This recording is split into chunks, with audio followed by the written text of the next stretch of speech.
লীলা পুরুষোত্তম শ্রীকৃষ্ণ।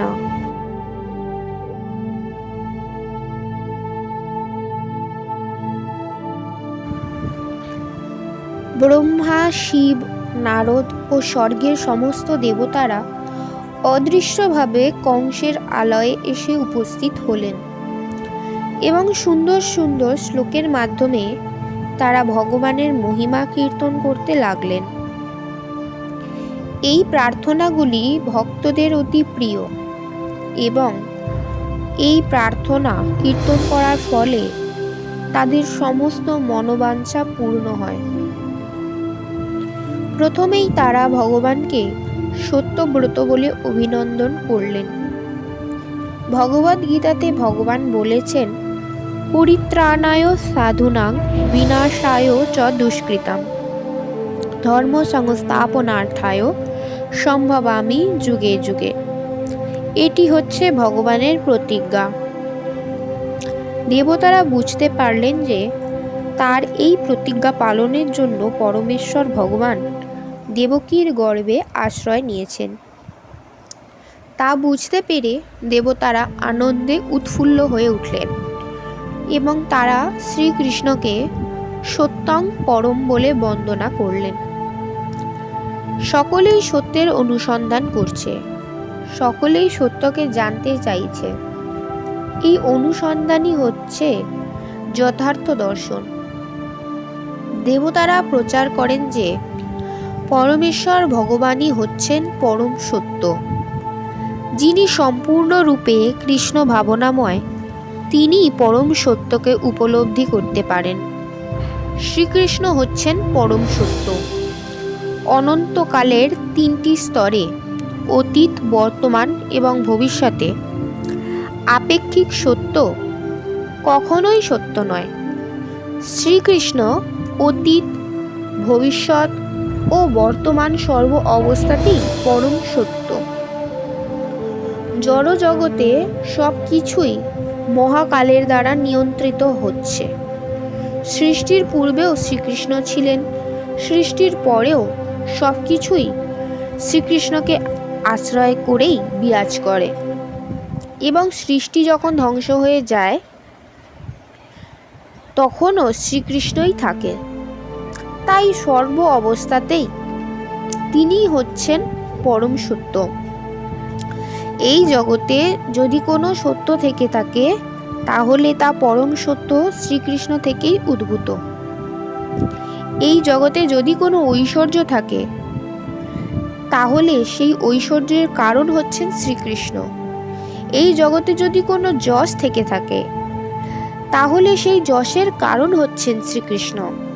এই জগতে যদি কোনো বীর্য থেকে থাকে তাহলে সেই বীর্যের কারণ হচ্ছেন শ্রীকৃষ্ণ।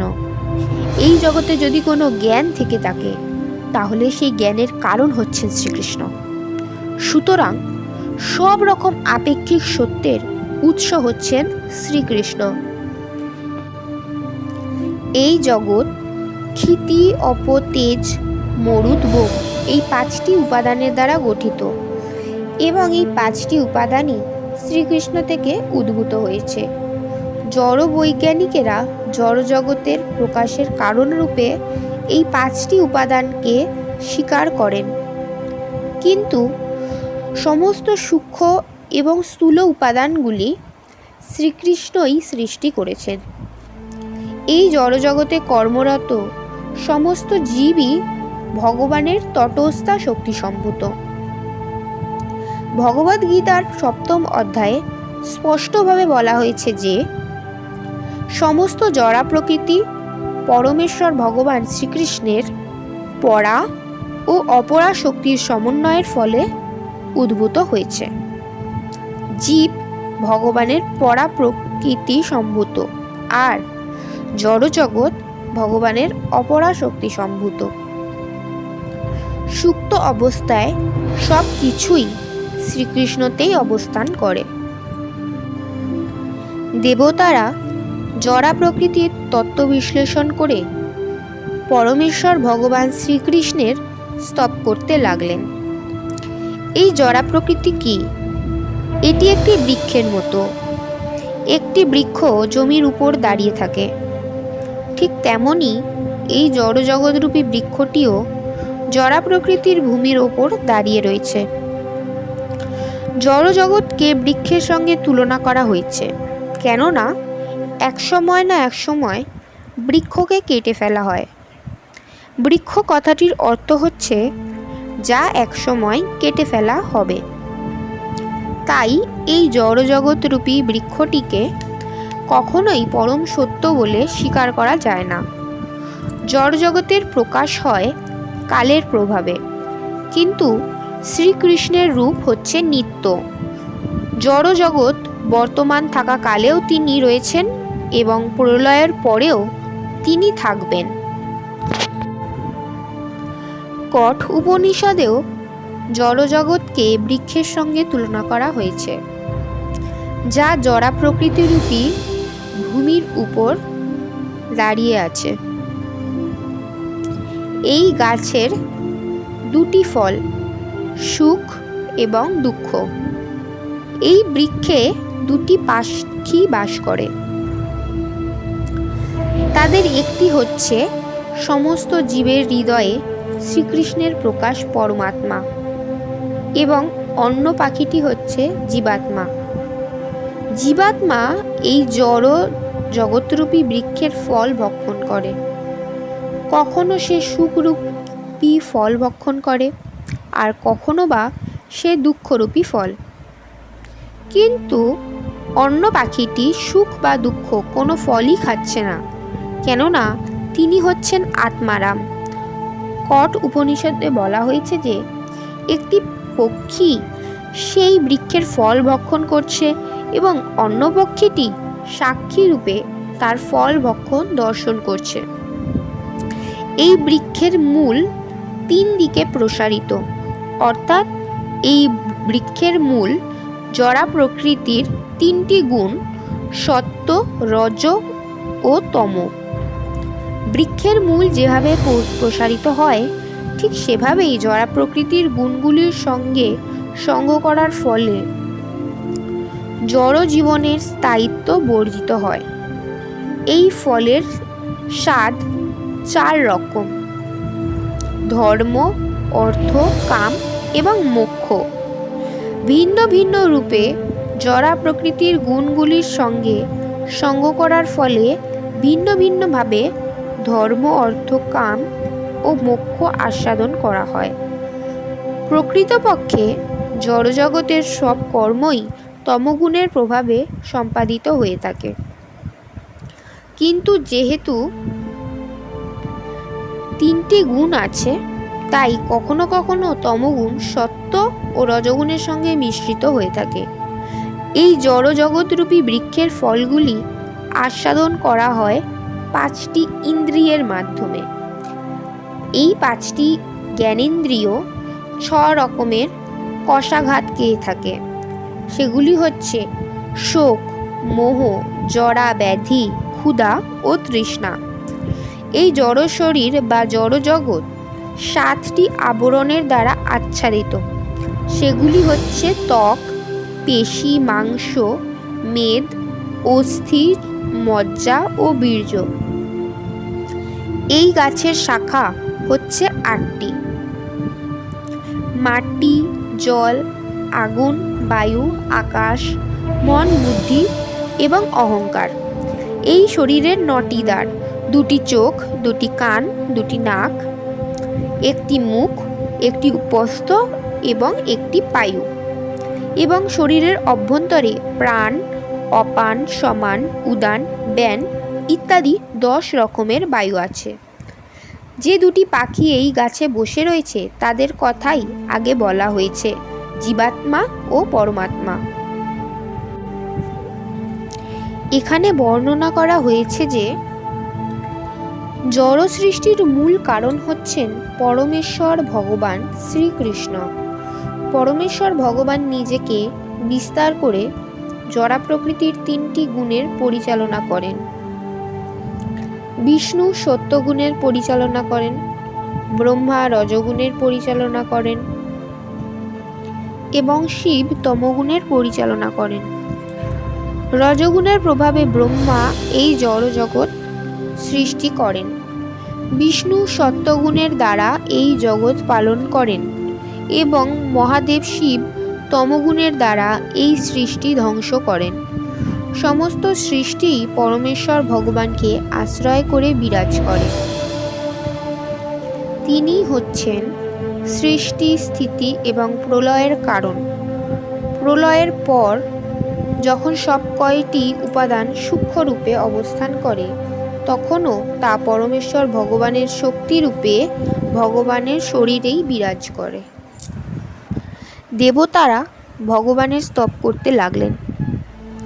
এখন পরমেশ্বর ভগবান শ্রীকৃষ্ণ এই জগৎ পালন করার জন্য আবির্ভূত হচ্ছেন। প্রকৃতপক্ষে সর্বকারণের পরম কারণ এক ও অদ্বিতীয়, কিন্তু অল্প বুদ্ধিমত্তা সম্পন্ন মানুষেরা মায়ার দ্বারা মোহিত হয়ে মনে করে যে এই জড়জগৎ বিভিন্ন কারণের প্রভাবে প্রকাশিত হয়েছে।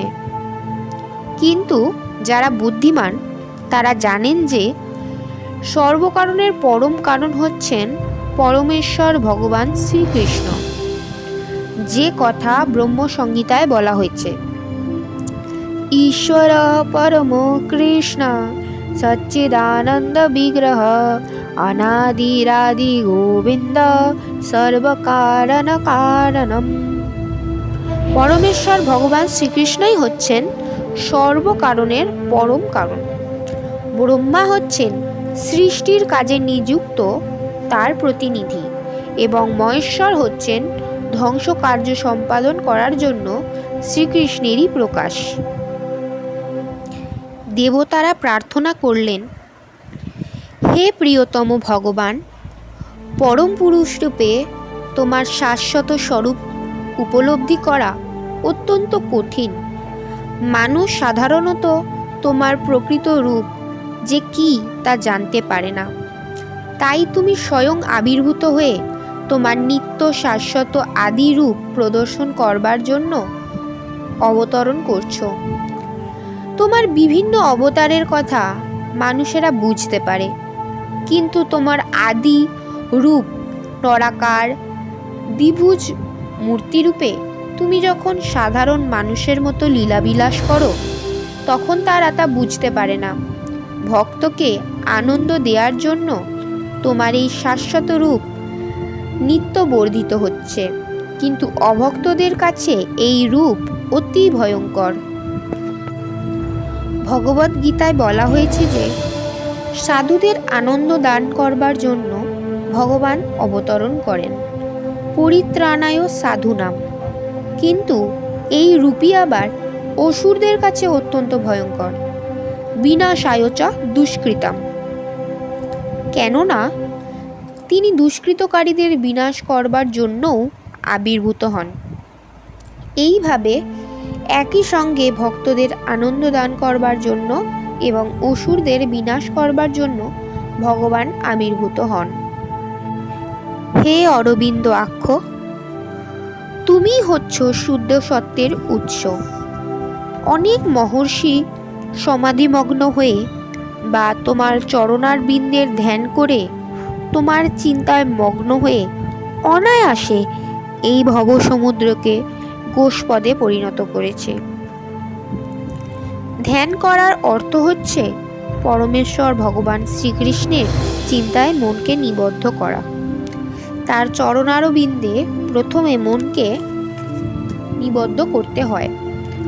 ভগবানের চরণারবিন্দের ধ্যান করার ফলেই মহামহা ঋষিরা অনায়াসে এই বিশাল ভবসমুদ্র পার হতে পারেন। হে জ্যোতির্ময়, যে সমস্ত মহাত্মারা তোমার চরণারবিন্দরূপী তরণীকে আশ্রয় করে এই অজ্ঞান সমুদ্র পার হয়েছেন, তারা সেই তরণী তাদের সঙ্গে করে নিয়ে যাননি, তা এখনও পাড়েই রয়েছে। দেবতারা এখানে একটা খুব সুন্দর দৃষ্টান্ত দিয়েছেন। কেউ যখন নৌকায় করে নদী পার হয়, তখন তার সঙ্গে নৌকাটাও নদীর ওপারে যায়। তাহলে যারা এপারে রয়ে গেল তারা পার হবে কি করে? দেবতারা শ্রীকৃষ্ণের প্রতি তাদের প্রার্থনায় বলেছেন যে ভবসাগর পার হয়ে গেছেন যে সমস্ত মহাত্মারা, তারা সেই নৌকাটি তাদের সঙ্গে নিয়ে যায়নি। ভক্ত যখন এই ভবসমুদ্র পার হওয়ার জন্য সেই নৌকাটির কাছে যান, তখন বিশাল ভবসমুদ্র ছোট্ট হয়ে একটা গোষ্পদের মতো হয়ে যায়। তাই ভক্তকে নৌকাটা অপর পারে নিয়ে যেতে হয় না, তারা তৎক্ষণাৎ সেই সমুদ্র পার হয়ে যান। ভগবানের ভক্তরা যেহেতু অন্য জীবের প্রতি অত্যন্ত কৃপাপরবশ, তাই তারা ভগবানের চরণার বিন্দেই সেই নৌকাটি রেখে যান। যে কেউ ভগবানের চরণার বিন্দে ধ্যান করতে পারেন এবং তার ফলে তারা অনায়াসেই এই ভবসমুদ্র পার হতে পারেন।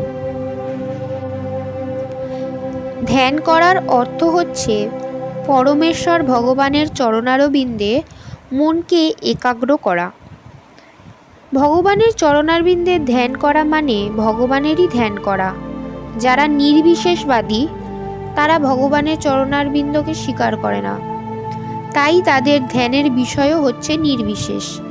দেবতারা তাই তাদের উন্নত জ্ঞানের মাধ্যমে প্রচার করছেন যে যারা ভগবানের চরণারবিন্দ ছাড়া অন্য কিছুর ধ্যান করে তারা কখনোই ভবসমুদ্র পার হতে পারে না। তারা কেবল জল্পনা করে যে তারা মুক্ত হয়ে গেছে। হে কমল নয়ন ভগবান, তাদের মনোবৃত্তি কলুষিত হয়ে গেছে, কেননা তারা তোমার চরণারবিন্দে ধ্যান করতে পারেনি।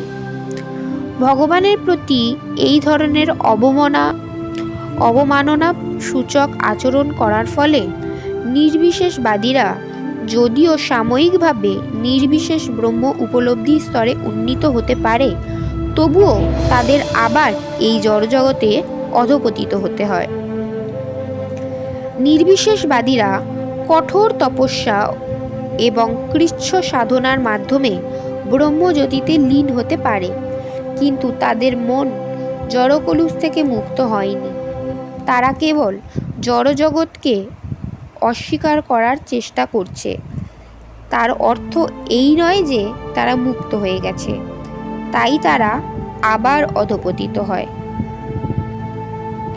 ভগবদ্গীতায় বলা হয়েছে যে নির্বিশেষবাদীদের পরম সত্যকে উপলব্ধি করতে হলে অনেক ক্লেশ সহ্য করতে হয়। শ্রীমদ্ভাগবতের প্রথমেও বলা হয়েছে যে পরমেশ্বর ভগবানের প্রতি ভক্তিপরায়ণ না হলে কর্মফলের বন্ধন থেকে মুক্ত হওয়া যায় না। এই বিষয়ে ভগবদ্গীতায় শ্রীকৃষ্ণ নিজেই বলেছেন এবং শ্রীমদ্ভাগবতে দেবর্ষি নারদের উক্তি রয়েছে, আর এখানে দেবতারাও সেই সত্যেরই পুনরাবৃত্তি করছেন। যারা তোমার চরণারবিন্দে ভক্তিপরায়ণ হতে পারেনি তারা তোমার অনুগ্রহ লাভ করতে পারে না এবং তাদের পরম উদ্দেশ্য সাধিত হয় না। নির্বিশেষবাদীরা মনে করে যে তারা মুক্ত হয়ে গেছে, কিন্তু পরমেশ্বর ভগবানের প্রতি কোনো অনুগ্রহ তাদের হয় না। তারা মনে করে যে শ্রীকৃষ্ণ যখন এই জড়জগতে আসেন তখন তিনি জড় শরীর ধারণ করেন, তাই তারা ভগবানের অপ্রাকৃত চিন্ময় স্বরূপকে দর্শন করতে পারে না। সেই কথা ভগবদ্গীতাতেও বলা হয়েছে, অবজানন্তি মাং মূঢ়া। জড় কামনা বাসনা থেকে মুক্ত হয়ে মুক্তির স্তরে উন্নীত হওয়া সত্ত্বেও নির্বিশেষবাদীরা অধপতিত হয়। তারা যদি কেবল জ্ঞান অর্জন করার জন্যই জ্ঞানের অনুশীলন করে কিন্তু ভগবানের চরণারবিন্দে ভক্তিপরায়ণ না হয়, তাহলে তারা কোনোদিনই ঈপ্সিত ফল লাভ করতে পারে না। তারা কেবল ক্লেশই ভোগ করে, এছাড়া আর কোনো কিছুই তাদের প্রাপ্তি হয় না। ভগবদ্গীতায় স্পষ্টভাবে বলা হয়েছে যে ব্রহ্ম উপলব্ধি সব নয়। ব্রহ্ম উপলব্ধির মাধ্যমে জড়বন্ধন থেকে মুক্ত হয়ে শান্তি লাভ করা যেতে পারে এবং সব কিছুর প্রতি সমদৃষ্টি সম্পন্ন হওয়া যেতে পারে, কিন্তু তারপর অবশ্যই ভগবৎ ভক্তি লাভ করতে পারে। ব্রহ্মভূত অবস্থায় অধিষ্ঠিত হওয়ার পর যখন ভগবৎ ভক্তির অনুশীলন শুরু হয়, তখনই কেবল ভগবত ধামে ভগবানের সঙ্গে নিত্যকাল থাকবার সৌভাগ্য অর্জন করা যায়। সেটাই হচ্ছে ভগবৎ ভক্তি অনুশীলনের ফল। ভগবানের ভক্তরা কখনোই নির্বিশেষবাদীদের মতো অধপতিত হয় না। ভক্ত এই জগতে এলেও তিনি সবসময়ই ভগবানের চরণারবিন্দের প্রতি আসক্ত থাকেন। ভগবত ভক্তির পথে হয়তো অনেক প্রতিবন্ধকের সম্মুখীন হতে হয়, কিন্তু নির্ভয়ে তারা সেই সমস্ত বাধা বিপত্তি অতিক্রম করে যান। তাদের শরণাগতির ফলে তারা জানেন যে পরমেশ্বর ভগবান শ্রীকৃষ্ণ সর্ব অবস্থাতেই তাদের রক্ষা করবেন। শ্রীকৃষ্ণ নিজেই ভগবদ্গীতায় সে প্রতিজ্ঞা করে গেছেন, ন মে ভক্ত প্রণশ্যতি। হে প্রিয়তম ভগবান, এই জড়জগতের সমস্ত জীবের কল্যাণের জন্য তুমি নিত্য শুদ্ধ সত্যময় তোমার আদি স্বরূপে আবির্ভূত হয়েছ। তোমার আবির্ভাবের এই সুযোগে সকলেই অনায়াসে এখন পরমেশ্বর রূপে তোমার রূপ এবং লীলাসমূহ সম্বন্ধে অবগত হতে পারবে। চতুরাশ্রমের সকলেই, ব্রহ্মচারী, গৃহস্থ, বানপ্রস্থ ও সন্ন্যাসী তোমার আবির্ভাবের সুযোগ নিতে পারবে। হে লক্ষ্মীপতি মাধব, তোমার সেবায় যুক্ত হয়েছে যে সমস্ত ভক্ত, তারা কখনোই তাদের সেই অতি উন্নত পথ থেকে নির্বিশেষবাদীদের মতো অধপতিত হয় না। তোমার আশ্রয় গ্রহণ করার ফলে তারা হেলা ভরে মুক্তির পথে অসংখ্য দূরতিক্রম্য প্রতিবন্ধক সৃষ্টিকারী মায়ার সেনাপতিদেরকে মস্তকে পদাঘাত করতে করতে অগ্রসর হতে পারে। হে প্রাণনাথ, তুমি জীবের মঙ্গল সাধনের জন্য তোমার অপ্রাকৃত রূপ নিয়ে আবির্ভূত হও, যাতে তারা তোমার মুখোমুখি হয়ে তোমাকে দর্শন করতে পারে, বৈদিক বিধি অনুসারে তোমার আরাধনা করতে পারে, সিদ্ধি লাভের জন্য তোমার ধ্যান করতে পারে এবং শাস্ত্রের নির্দেশ অনুসারে তোমার ভজনা করতে পারে। হে প্রাণনাথ, তুমি যদি তোমার সচ্চিদানন্দ স্বরূপে আবির্ভূত না হতে, তাহলে নির্বোধ জীবেরা তাদের গুণ অনুসারে তোমাকে নিয়ে কেবল জল্পনা কল্পনাই করত। শ্রীকৃষ্ণের অবতরণে ভগবানের রূপ নিয়ে সব রকম জল্পনা কল্পনার সমাধান হয়। সকলেই জড়া প্রকৃতির গুণের দ্বারা প্রভাবিত হয়ে ভিন্ন ভিন্নভাবে ভগবানের রূপ নিয়ে কল্পনা করে। ব্রহ্ম সংহিতায় বলা হয়েছে যে পরমেশ্বর ভগবান হচ্ছেন আদি পুরুষ। তাই এক ধরনের ধর্মপ্রচারকেরা প্রচার করে বেড়ায় যে ভগবান নিশ্চয়ই খুব বৃদ্ধ, তাই তারা ভগবানকে একজন বৃদ্ধ রূপে কল্পনা করে। কিন্তু ব্রহ্মসংহিতাতে সেই ধারণাকে খণ্ডন করে বলা হয়েছে যে যদিও তিনি হচ্ছেন আদি পুরুষ, কিন্তু তার রূপ হচ্ছে নিত্য নবযৌবন সম্পন্ন। শ্রীমদ্ভাগবতে সেই সম্বন্ধে বলা হয়েছে, বিজ্ঞানম অজ্ঞানবিদ আপমার্জনম। বিজ্ঞান কথাটির অর্থ হচ্ছে পরমেশ্বর ভগবান সম্বন্ধীয় দিব্য জ্ঞান। উপলব্ধ জ্ঞানের নামও বিজ্ঞান। দিব্য জ্ঞান গুরু পরম্পরা ধারায় গ্রহণ করতে হয়। যেমন শ্রীকৃষ্ণের তত্ত্ব ব্রহ্মসংহিতায় দিয়ে গেছেন। ব্রহ্মসংহিতা হচ্ছে ব্রহ্মার দিব্য জ্ঞানের দ্বারা উপলব্ধ জ্ঞান। তিনি শ্রীকৃষ্ণের দিব্য ধামে শ্রীকৃষ্ণের রূপ এবং লীলাবিলাসের বর্ণনা করেছেন। অজ্ঞানবিদ কথাটির অর্থ হচ্ছে যা সব রকম জল্পনা কল্পনার নিরসন করতে পারে। অজ্ঞানের বশবর্তী হয়ে মানুষ ভগবানের রূপ নিয়ে জল্পনা কল্পনা করছে। তাদের কল্পনায় কখনো তিনি নিরাকার, আবার কখনো তিনি সাকার, তাদের কল্পনা অনুসারে। কিন্তু ব্রহ্মসংহিতায় ভগবান সম্বন্ধে যে সমস্ত তত্ত্ব প্রদান করা হয়েছে তা বিজ্ঞানম, উপলব্ধ জ্ঞান, যা ব্রহ্মা প্রদান করেছেন এবং শ্রীচৈতন্য মহাপ্রভু স্বীকার করেছেন। এই সম্বন্ধে কোনো সন্দেহই নেই। শ্রীকৃষ্ণের রূপ, শ্রীকৃষ্ণের বাসি, শ্রীকৃষ্ণের বর্ণ সবই বাস্তব। এখানে বলা হয়েছে যে এই বিজ্ঞান সব রকম মনোধর্ম প্রসূত জল্পনা কল্পনাকে পরাস্ত করে। তাই শ্রীকৃষ্ণ রূপে আবির্ভূত না হলে অজ্ঞানভিত জল্পনা কল্পনা প্রসূত অজ্ঞান নিরসন হতো না এবং বিজ্ঞান উপলব্ধ হতো না। অজ্ঞানভিত আপমার্জনম। তোমার আবির্ভাবের ফলে সব রকমের জল্পনা কল্পনার নিরসন হয় এবং ব্রহ্মা আদি মহাজনদের যথার্থ উপলব্ধ জ্ঞানের প্রতিষ্ঠা হয়। জড়া প্রকৃতির 3টি গুণের দ্বারা প্রভাবিত হয়ে মানুষ তার কল্পিত ভগবানের সৃষ্টি করে, কিন্তু তোমার আবির্ভাবের ফলে ভগবানের যথার্থ স্বরূপ প্রকাশিত হয়। নির্বিশেষবাদীদের সবচেয়ে বড় ভ্রান্তি হচ্ছে যে তারা মনে করে ভগবান যখন অবতরণ করেন তখন তিনি সত্ত্বগুণে জড় আকৃতি ধারণ করেন, কিন্তু প্রকৃতপক্ষে শ্রীকৃষ্ণ বা নারায়ণের রূপ সর্বতোভাবে জড়কলুষ মুক্ত, সর্বতোভাবে জড়গুণের অতীত। সর্বশ্রেষ্ঠ নির্বিশেষবাদী শঙ্করাচার্যও স্বীকার করে গেছেন নারায়ণ পরব্যক্তাৎ, অর্থাৎ জড় সৃষ্টির প্রকাশ হয়েছে অব্যক্ত বা নির্বিশেষ প্রকৃতি থেকে বা মহত্তত্ত্ব থেকে, কিন্তু শ্রীকৃষ্ণ সম্পূর্ণভাবে এই জড়া প্রকৃতির অতীত।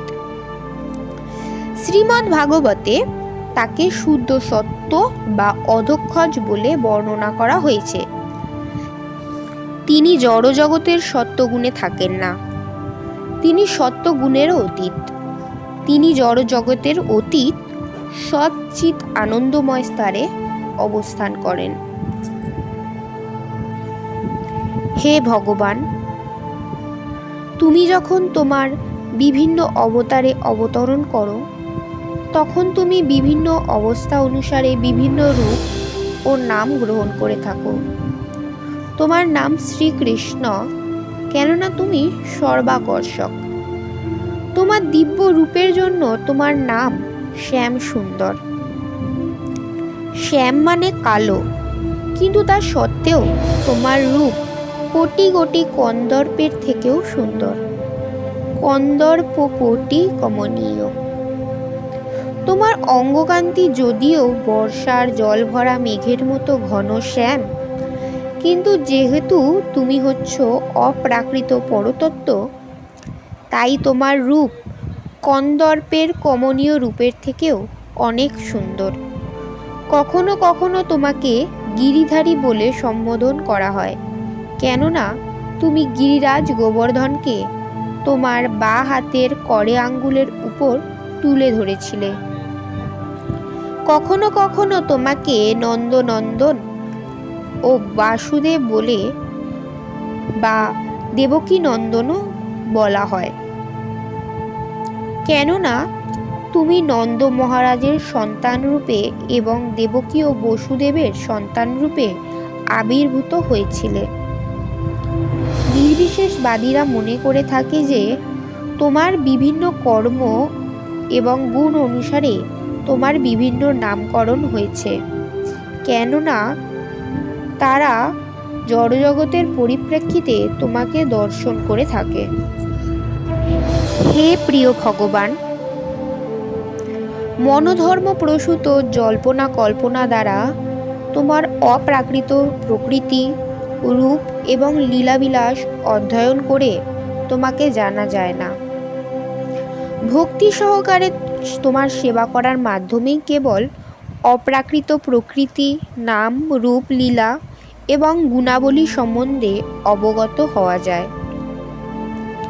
প্রকৃতপক্ষে তোমার সেবায় আসক্তি লাভ করলেই কেবল তোমার প্রকৃতি, নাম, রূপ, লীলা ইত্যাদি জানা যায়। অন্যরা কোটি কোটি বছর ধরে জল্পনা কল্পনা করে যেতে পারে, কিন্তু তারা তোমার প্রকৃত স্বরূপের এক কণা পর্যন্ত উপলব্ধি করতে পারবে না।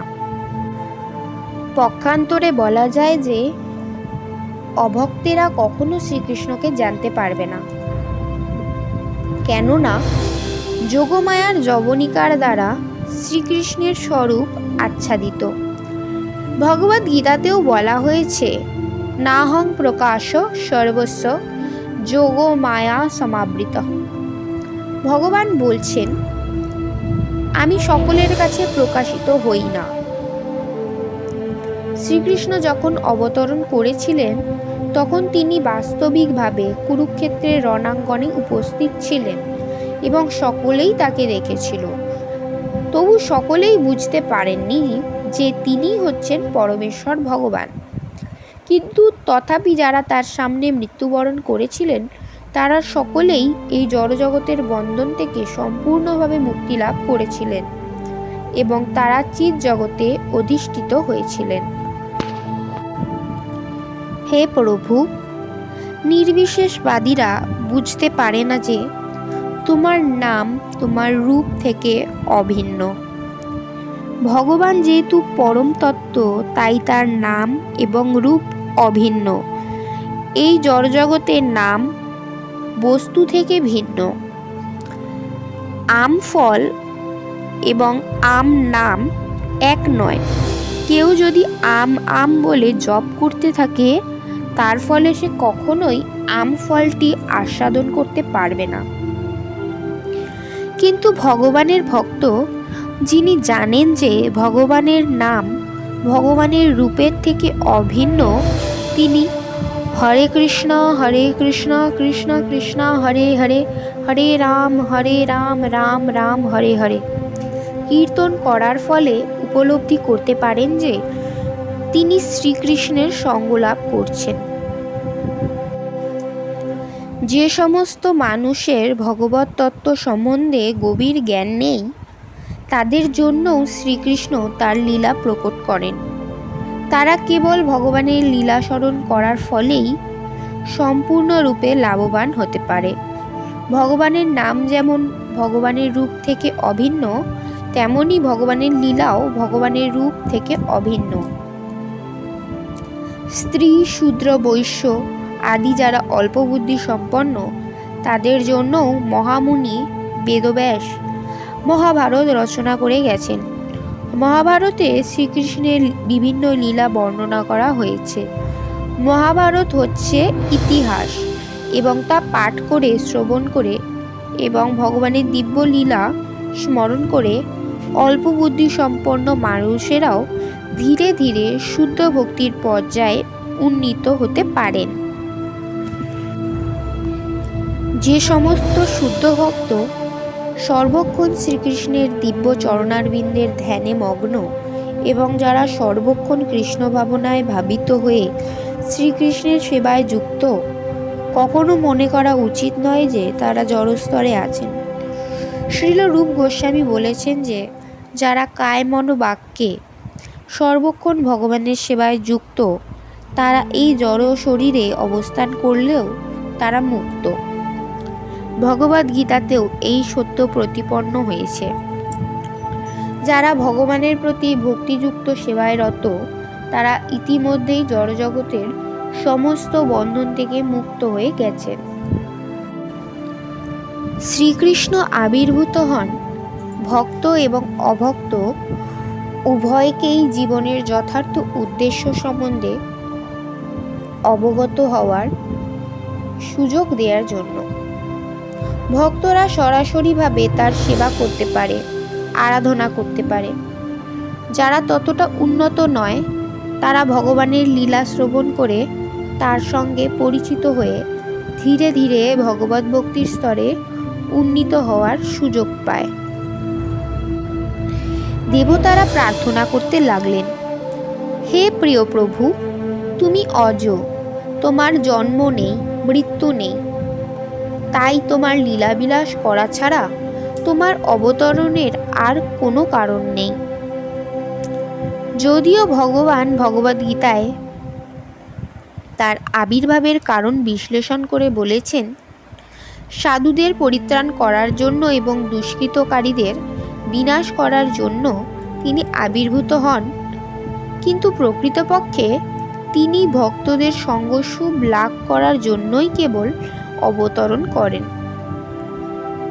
অভক্তদের বিনাশ করার জন্য ঠিক নয়। জড়া প্রকৃতি অসুরদের বিনাশ করতে পারে। জড়া প্রকৃতির ক্রিয়া এবং প্রতিক্রিয়া, সৃষ্টি স্থিতি প্রলয় আপনা থেকেই ঘটে চলে, কিন্তু কেবল দিব্য নামের শরণ গ্রহণ করার ফলে, যেহেতু তোমার দিব্য নাম এবং তুমি স্বয়ং অভিন্ন, ভক্তরা সবসময় বিপদ থেকেই মুক্ত হন।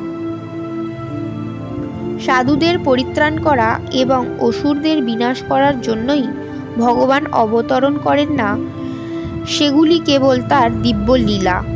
লীলা পুরুষোত্তম শ্রীকৃষ্ণের লীলাবিলাস করা ছাড়া তার আবির্ভাবের আর কোনো কারণ থাকতে পারে না। হে প্রিয় প্রভু, তুমি যদু তিলক রূপে আবির্ভূত হচ্ছ এবং আমরা শ্রদ্ধাবনত চিত্তে তোমার চরণারবিন্দে আমাদের প্রণতি নিবেদন করছি। এই অবতারণের পূর্বে তুমি মৎস্যরূপে, অশ্বিনী কুমার রূপে, কূর্ম রূপে, হংস রূপে, শ্রীরামচন্দ্র রূপে, পরশুরাম রূপে এবং অন্য বহু রূপে অবতরণ করেছ। তুমি তোমার ভক্তদের রক্ষা করার জন্য অবতরণ করেছ এবং আমরা তোমার কাছে প্রার্থনা করি, তোমার পরমেশ্বর ভগবান স্বরূপে এই অবতরণে তুমি ত্রিলোকে আমাদের রক্ষা করো এবং আমাদের সমস্ত প্রতিবন্ধক দূর করো, যাতে আমরা শান্তিপূর্ণভাবে আমাদের জীবনের উদ্দেশ্য সাধন করতে পারি। মাতা দেবকী, তোমার গর্ভে পরমেশ্বর ভগবান তার অংশ এবং কলাসমূহ সহ আবির্ভূত হচ্ছেন। তিনিই হচ্ছেন আদিপুরুষ স্বয়ং ভগবান এবং আমাদের কল্যাণ সাধনের জন্য তিনি আসছেন। তাই তুমি আর তোমার ভাই ভোজরাজ কংসের ভয়ে ভীত হইও না। তোমার পুত্র শ্রীকৃষ্ণ, যিনি হচ্ছেন স্বয়ং ভগবান, তিনি সুকৃতি সম্পন্ন যদুবংশ রক্ষা করার জন্য আবির্ভূত হবেন। তিনি একলাই আসছেন না, তার স্বয়ং প্রকাশ বলরামও তার সঙ্গে আসছেন। দেবকী তার ভাই কংসের ভয়ে অত্যন্ত ভীত ছিলেন, কেননা সে ইতিমধ্যে তার 6টি সন্তানকে হত্যা করেছে। শ্রীকৃষ্ণের জন্য তিনি সব সময় উদ্বিগ্ন হয়ে থাকতেন। বিষ্ণু পুরাণে বলা হয়েছে যে দেবকীকে সান্ত্বনা দেওয়ার জন্য সমস্ত দেবতারা সস্ত্রীক তার কাছে এসে অভয় দিতেন যে কংস তার ছেলেকে হত্যা করবে বলে ভয় না পেতে। শ্রীকৃষ্ণ, যিনি তার গর্ভে অবস্থান করছিলেন, তিনি কেবল ভূভার হরণ করার জন্যই অবতরণ করছিলেন তা নয়, তিনি যদুবংশ রক্ষা করবার জন্য এবং অবশ্যই দেবকী ও বসুদেবকে রক্ষা করবার জন্য বিশেষভাবে অবতরণ করেছিলেন। ইতি লীলা পুরুষোত্তম শ্রীকৃষ্ণ গ্রন্থের গর্ভস্থ শ্রীকৃষ্ণের প্রতি দেবতাদের প্রার্থনা নামক 2য় অধ্যায়ের ভক্তি বেদান্ত তাৎপর্য সমাপ্ত হলো।